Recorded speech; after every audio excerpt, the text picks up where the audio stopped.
So here is Jesus explaining faith. ఇక్కడ యేసుక్రీస్తు ప్రభువారు విశ్వాసం గురించి వివరిస్తూ ఉన్నారు. John 15 యోహాను సువార్త 15 and verse 5. యోహాను 15:5. In the whole Bible, Bible అంతట్లో కూడా this is the best definition of faith I have heard. విశ్వాసానికి సంబంధించి This picture. వివరణ గొప్ప సాదృశ్యం.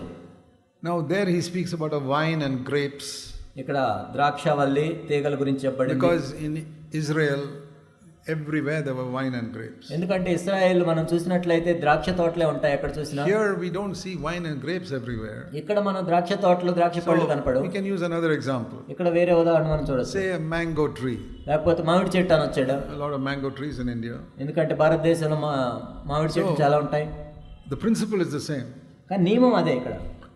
Like the branch remains in the tree and produces fruit. ఒక చెట్టు కొమ్మ చెట్టుకి ఉంచబడి ఫలాలు ఫలిస్తుంది. That is the only way to produce fruit.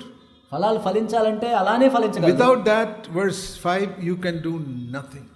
ఆ విధంగా కాకుండా నువ్వేమీ చేయలేవు ఇంకా. If the branch removes itself from the tree, ఒకవేళ చెట్టు కొమ్మ చెట్టు నుండి వేరైపోతే it stops producing mangoes. ఫలాలు రావు. Even if it has produced mangoes for the last 50 years. 50 సంవత్సరాల నుంచి ఫలాలు ఫలిస్తూ ఉన్న ఆ కొమ్మ. Now the branch says, I am senior, experienced branch. ఇప్పుడు ఆ కొమ్మ చెప్తుంది, నాకు ఎంత అనుభవం వచ్చింది, నేను సీనియర్ని. Now I don't need the tree. ఇప్పుడు నాకు చెట్టు అవసరం లేదు. I'm going to cut myself off from the tree. నేను ఇప్పుడు ఆ చెట్టుకి వేరుగా వెళ్ళిపోతున్నాను. Zero fruit after that. ఆ తర్వాత ఫలమే కనపడదు మనకు అందులో. There is never a time when we can separate from Jesus if you want fruit. కాబట్టి నీకు నిజంగా ఫలము నీలో నువ్వు ఫలించాలి అంటే యేసు ప్రభువు నుండి వేరుగా ఎప్పుడూ ఉండకూడదు. I'm explaining faith. కాబట్టి విశ్వాసం నేను వివరిస్తున్నాను. Very simple way. ఎంతో సామాన్యంగా. Faith is the branch remaining in the tree. విశ్వాసం అంటే ఏంటంటే ఒక కొమ్మ చెట్టుకి అతకబడి ఉండటం ఎప్పుడు. Doing nothing. ఏమీ చేయకుండా. Just remaining in the tree. చెట్టులోనే ఉంచబడటం, చెట్టుకు అతకబడి. How does the fruit come? మరి ఫలం ఎలా వస్తుంది? Inside the tree there's a liquid called sap. ఆ చెట్టు లోపల like a juice. ఆ ధార ఉంటుంది. And it comes into the branch. ఆ జీవధార అనేది కొమ్మకు వస్తుంది. And it keeps on producing these beautiful mangoes. మంచి మంచి ఫలాలు ఫలిస్తుంది. And you ask the branch, నువ్వు అడుగుతావా కొమ్మని, how do you produce such wonderful fruit? ఇంత మంచి ఫలాలు నువ్వెలా ఫలించావు? I do nothing. నేనేం చేయలేదు అంటే. I just remain in the branch. నేను కేవలం వృక్షం చెట్టుకి అతకబడి ఉన్నాను. I don't know how it happens. I don't know how it happens. మరి ఎలా జరిగిందో నాకైతే తెలియదు. The branch says the liquid keeps coming. ఆ జీవధార అనేది వస్తూనే ఉంది. And the fruit keeps coming. ఆ ఫలాలు వస్తూనే ఉన్నాయి. That is faith. అదే విశ్వాసం అంటే. The tree is Jesus Christ. అక్కడ చెట్టు యేసుక్రీస్తు ప్రభు. The branch is you and me. ఆ కొమ్మ అనేది నువ్వు నేను. When we realize without him I can do zero. ఆయనకి వేరుగా ఉండి నేనేమీ చేయలేను అని మనం గుర్తెరగాలి. The opposite of that is Philippians 4:13. దానికి వ్యతిరేకంగా, not the opposite, the other side of it. దానికి the other side of the same truth. అదే సత్యానికి వేరే కోణము ఏంటంటే, like two sides of a currency note. ఇది ఒక నోటికి రెండు వైపులా ఉన్నట్లు. One side it is written, without me you can do nothing. ఒక పక్కేమో నాకు వేరుగా ఉండి నువ్వు ఏమీ చేయలేవు. The other side of the currency note it is written, Philippians 4:13, with Christ I can do everything. Philippi 4:13 నన్ను బలపరచువాని నేను సమస్తం చేయగలను. So that is a proper currency note written on both sides. రెండు చోట్ల రెండు వైపులా ఉన్నదే సరి అయిన నోటు. One side, ఒక పక్క, without Christ you can do nothing. క్రీస్తుకు వేరుగా ఉండి నేను ఏమీ చేయలేను. John 15:5. యోహాను 15:5. The other Philippians 4:13. Philippi 4:13. with Christ I can do everything. నన్ను బలపరచువాని యందు క్రీస్తుతో నేను సమస్తము చేయగలను. Both together is real faith. ఆ రెండు కలిపితేనే నిజమైన విశ్వాసం. Not just one. ఒకటి కాదు. Without Christ I can do nothing. క్రీస్తు లేకుండా నేను ఏమీ చేయలేను. with Christ I can do everything. క్రీస్తుతో నేను సమస్తం చేయగలను. If you believe that in your heart, that's faith. నీ హృదయంలో దాన్ని నమ్మినట్లయితే అదే That విశ్వాసం. means I always seek to live in helpless dependence upon Christ. దాని అర్థం ఏంటంటే ఎప్పుడూ నేను నిస్సహాయమైన స్థితిలో ఉండి ప్రభువు కోసం వేచి ఉంటాను, ప్రభువును అడుగుతూ ఉంటాను. Always think of the branch and the tree. ఎప్పుడు కూడా ఆ చెట్టుని, ఆ చెట్టు కొమ్మని ఆలోచించాలి మనం. I cannot produce one fruit without the tree. ఆ చెట్టు లేకుండా కొమ్మనైన నేను ఒక్క ఫలాన్ని కూడా ఫలించలేను. But in the tree I'll keep on producing fruit year after year after year after year, even after 50 years. కానీ చెట్టుకు అతకబడినట్లయితే 50 సంవత్సరాలైనా ప్రతి సంవత్సరం కూడా నేను ఫలాలు ఫలిస్తూనే ఉంటాను. We used to have a mango tree in our old house. మా ఇంట్లో ఒక మామిడి చెట్టు ఉండేది. 50 years old. 50 సంవత్సరాలైంది. Producing fruit. అయినా కానీ ఫలాలు ఫలిస్తూనే ఉంది. From the branches. ఆ కొమ్మల నుంచి. So we can be like that also. 50 years a believer, keep on producing fruit forever and ever and ever and ever. మనం కూడా విశ్వాసులంగా ఆ విధంగా ఉండొచ్చు. 50 సంవత్సరాలు అయినా కానీ మనం ఫలాలు ఫలిస్తూనే ఉండొచ్చు. What is the secret? ఏంటి రహస్యం? Stay inside the tree. చెట్టుకు అతకబడి ఉండటమే. You don't have to struggle. మనం ఏం ప్రయాసపడాల్సిన పని లేదు. The branch is not struggling. అక్కడ కొమ్మ ఏమీ ప్రయాసపడట్లేదు. Helpless and weak, staying in the tree. బలహీనంగా నిస్సహాయమైన స్థితిలో చెట్టుతో అతకబడి ఉంటుంది. That is faith. అదే విశ్వాసం. Lord, I can do nothing without you. ఓ ప్రభువా, నీవు లేకుండా నేనేమీ చేయలేను. I'll give you an Old Testament example of this. పాత నిబంధనలో ఒక ఉదాహరణ ఇస్తాను మీకు. Because without faith it is impossible to please God. ఎందుకంటే విశ్వాసము లేకుండా దేవునికి ఇష్టడై ఉండట అసాధ్యము. So to understand faith is very important. విశ్వాసాన్ని మనం అర్థం చేసుకోవడం ఎంతో ప్రాముఖ్యమైనది. I want to make it clear to you today. కాబట్టి ఈ రోజు మీకు ఎంతో స్పష్టంగా నేను చెప్తున్నాను. 2 Chronicles chapter 20. 2 దినవృత్తాంతములు 20. This is another picture of faith, same picture. విశ్వాసానికి సంబంధించిన మరొక సాదృశ్యం ఇది. There was a king called Jehoshaphat. యెహోషాపాతు అనే ఒక రాజు ఉన్నాడు. And one day, verse 1, many millions of people, lakhs of people came to fight against him. అనేక లక్షల మంది ఆయన మీదకు విరోధంగా దండెత్తి యుద్ధం చేయడానికి వచ్చారు. He got a message, verse 2, that a great multitude is coming against you. రెండవ వచనంలో మనం చూసినట్లయితే నీకు విరోధంగా ఎంతో మంది దండెత్తి వస్తున్నారనే వర్తమానం ఆయనకు అందింది. He decided to seek the Lord. అప్పుడు ఆయన ప్రభువుని వెతకటం ప్రారంభించాడు. And he came before the Lord in prayer. ప్రభు దగ్గరికి వచ్చి ఈ విధంగా ప్రార్థిస్తూ ఉన్నాడు. And do you know what he said? ఆయన ఏం చెప్పాడు తెలుసా? He said, verse 6, Oh Lord, you are our God, you are in heaven. 6వ వచనంలో, ఓ దేవా నీవు ఆకాశమందు ఉన్నావు, you are the one who is ruling all over the world. ఓ దేవా సమస్తమును నీవే పరిపాలిస్తున్నావు. Verse 6, no one can stand against you. నిన్ను ఎదిరించుట ఎవరి తరమో కాదు. That is a good way to begin prayer. ఆ విధంగా మనం ప్రార్థించడం మంచిది. You are our Father. నీవు మా తండ్రివై ఉన్నావు. You are in heaven. నీవు పరలోకంలో ఉన్నావు. There is nothing you cannot do. నీవు చేయలేదంటూ ఏది లేదు. I have so many enemies. నాకు ఎంతో మంది శత్రువులు ఉన్నారు. That's like saying we have so many problems in our life, Lord. అదేలాంటిదంటే మాకు ఎన్నో సమస్యలు ఉన్నాయి ప్రభువా. Whenever you read enemies in the Old Testament, read problems in your life. పాత నిబంధనలో శత్రువులు అని ఎప్పుడైనా చదివితే సమస్యలు అని మనం కొత్త నిబంధనలు అన్వయించుకోవాలి. Problem. ఎక్కడ చూసినా సమస్యలు.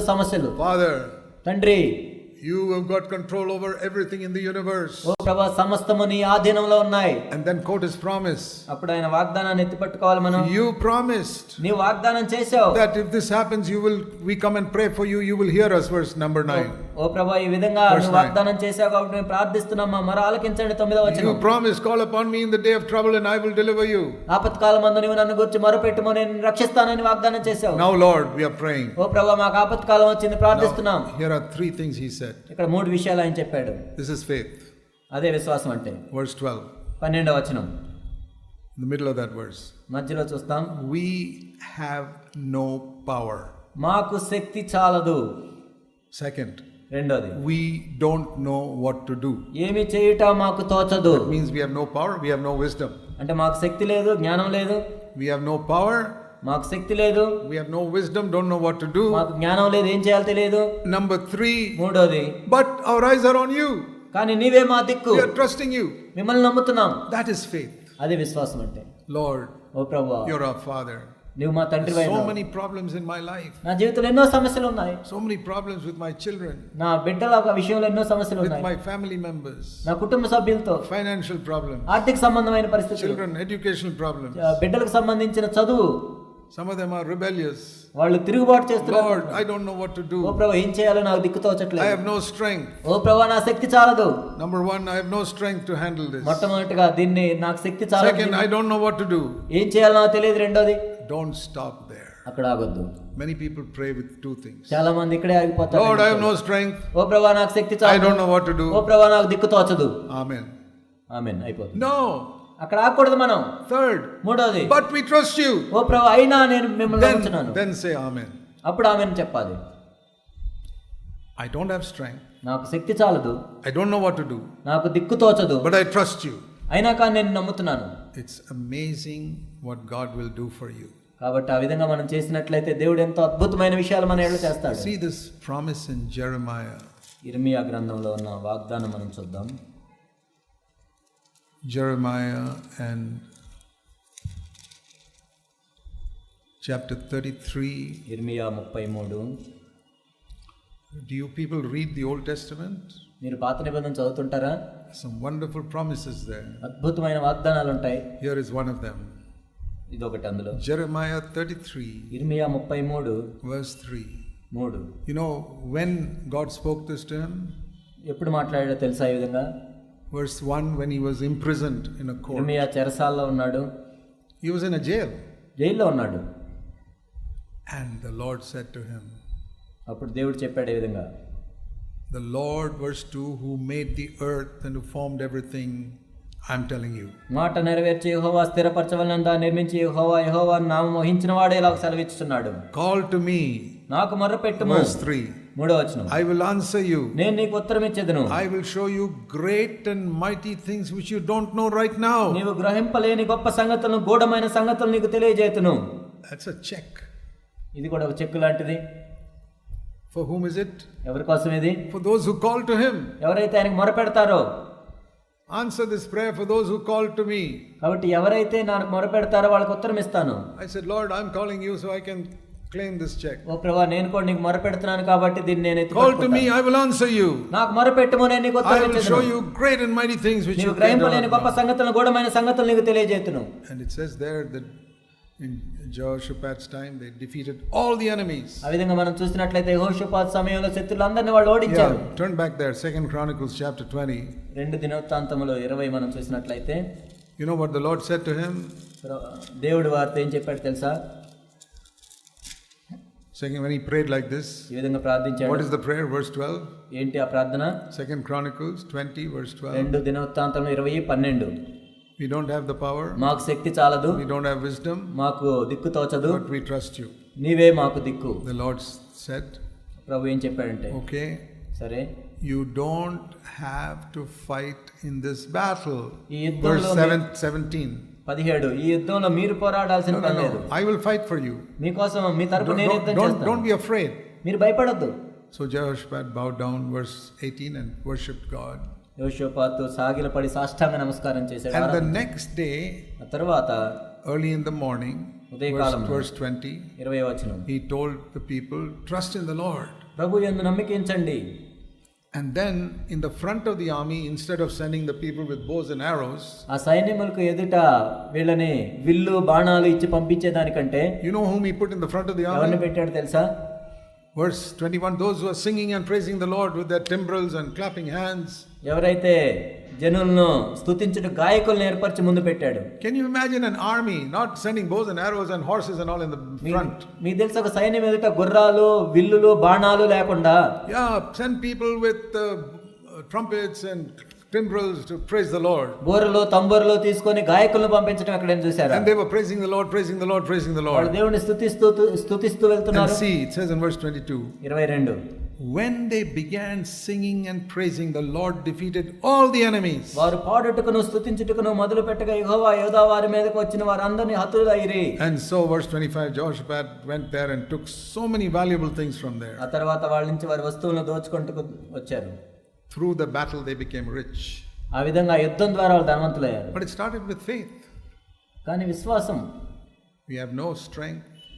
మాకు శక్తి చాలదు. Are you looking at a situation like that in your life right now? మీ జీవితంలో కూడా అలాంటి పరిస్థితిలో మీరు వెళ్తూ ఉన్నారా? Lord, I have no strength. ఓ ప్రభువా, నాకు శక్తి చాలదు. No wisdom. ఓ ప్రభువా, నా దిక్కు But I trust you. అయినా నీవే మాకు దిక్కు. Now here are all the problems around me. నా చుట్టూ సమస్యలతో ఉన్నాను. I'm trusting you because you are the Lord of heaven and earth. ఓ ప్రభువా, ఈ భూమికి ఆకాశానికి మీరే ప్రభువు అయినారు కాబట్టి మిమ్మల్ని నమ్ముతున్నాను. You said, call to me, I'll show you great and mighty things. నీవు నాకు మొరపెట్టుము, నీకు గూఢమైన సంగతులను తెలియజేస్తానని చెప్పాను. I'm like the branch, Lord. ఓ ప్రభువా, నేను కొమ్మలాంటోని. I can do nothing. నేనేమీ చేయలేను. But I lean upon you. కానీ నీ మీద ఆనుకొని ఉన్నాను నేను. Send the Holy Spirit into me. ఓ ప్రభువా, పరిశుద్ధాత్మ నాలోనికి పంపించండి. And bring some result in this problem, solve this problem. కాబట్టి ఈ సమస్యకు పరిష్కారాన్ని దయచేయండి. I have experienced so many answers to prayer like that. ఈ విధంగా ప్రార్థించడం ద్వారా ఎన్నో సమస్యలకు పరిష్కారాలు నేను పొందాను. I've been a believer nearly 60 years. 60 సంవత్సరాలుగా నేను ఒక విశ్వాసిగా ఉన్నాను. I have never found a problem that God cannot answer. దేవుడు పరిష్కరించలేని సమస్య ఏది లేదు. ఉంటా నేను చూడలేదు. Read the Gospels. మీరు సువార్తలో చదవండి. Whatever problem there was, అక్కడ ఏ సమస్య ఉన్నా they brought it to Jesus. ప్రభు దగ్గరికి తీసుకొచ్చినప్పుడు Jesus solved it like that. పరిష్కారం వచ్చేది. A storm in the lake, అక్కడ తుఫాన్ వచ్చినా కానీ stopped it. వెంటనే ఆపేశాడు. No food for people, ప్రజలకు ఆహారం లేదు, okay, Jesus solved it. పరిష్కరించాడు. Whatever it is, అది ఏదైనా సరే. I never find anybody coming to Jesus with a problem and Jesus, I can't help you. యేసుక్రీస్తు ప్రభువారి దగ్గరికి ఎవరైనా ఒక సమస్యతో వచ్చినప్పుడు నేను దీన్ని పరిష్కరించలేరు అని చెప్పటం నేను చూడలేదు. Except one time. ఒక్కసారి తప్ప. You know where that is? ఎక్కడుందో తెలుసా అది మీకు? I must show you that. నేను చూపిస్తాను మీకు. One time. ఒక్కసారే. Jesus did nothing. యేసు ప్రభు ఏం చేయలేదు ఆ విషయం. Matthew 13. మత్తయి 13. Last verse. 13 చివరి వచనం. He did not do many miracles there because of their unbelief. వారి అవిశ్వాసమును బట్టి ఆయన అక్కడ అనేకమైన అద్భుతములు చేయలేదు. Matthew 13 last verse. 13 చివరి వచనం. He could have done it. ఆయన చేయగలిగేవాడే. They needed a miracle. వాళ్ళకు కూడా కావాలి. And he could have done it. ఆయన కూడా చేయగలడు. But they said, Lord, we're not sure whether you can do it. ఓ ప్రభువా, అది మీరు చేయగలరా లేదా నాకు అనుమానం. It's like some problem you see in your life. మీ జీవితంలో ఒక సమస్యను చూస్తారు. You say, Lord, this is a very tough problem. ఇది చాలా పెద్ద సమస్య ప్రభువా. I have asked many influential people to help me, they cannot help me. ఎంతో మంది అధికారం ఉన్న వాళ్ళని అడిగాను, వాళ్ళ వల్ల కూడా కాలేదు. I don't know whether you can solve it. నువ్వు కూడా చేయగలవో లేదో నాకు అనుమానమే. And the Lord says, no, I won't solve it. అప్పుడు ప్రభు చెప్తాడు, I can solve it. నేను చేయగలను, but I will not solve it. కానీ నేను చెయ్యను. Because of your unbelief. నీ అవిశ్వాసాన్ని బట్టి. Many things we are missing because we go to Jesus in prayer with unbelief. మనం అవిశ్వాసం ద్వారా ప్రభు దగ్గరికి ప్రార్థనతో వెళ్తున్నాం కాబట్టి మనం చాలా కోల్పోతున్నాం. But if you go like Jehoshaphat, కానీ యెహోషాపాతు వలె మనం వెళ్తే, Lord, we have no wisdom, ఓ ప్రభువా మాకు జ్ఞానం లేదు, no strength, మాకు శక్తి but లేదు, we trust you to solve it. అయినా నీవు పరిష్కరించగలవని నమ్ముతున్నాం. The Lord said, be quiet, I will solve this for you. మీరు భయపడకుడి, జడేయుకుడి, మీ తరపున నేను యుద్ధం చేస్తాను. You don't have to fight in this battle.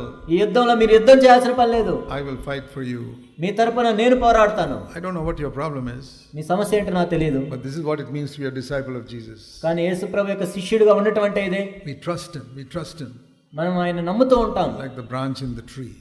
చెట్టుకి ఎలా ఉంటుంది ఆ విధంగా. Let's pray. ప్రార్థన చేస్తాం. Heavenly Father, పరలోకపు తండ్రి, help us to have this faith not in our head but in our heart. ఓ ప్రభువా, ఇటువంటి విశ్వాసం మా తలలో కాదు కానీ మా హృదయంలో ఉండినట్లు సహాయం చేయండి. In Jesus' name. యేసు నామములో ప్రార్థిస్తున్నాం తండ్రి. Amen.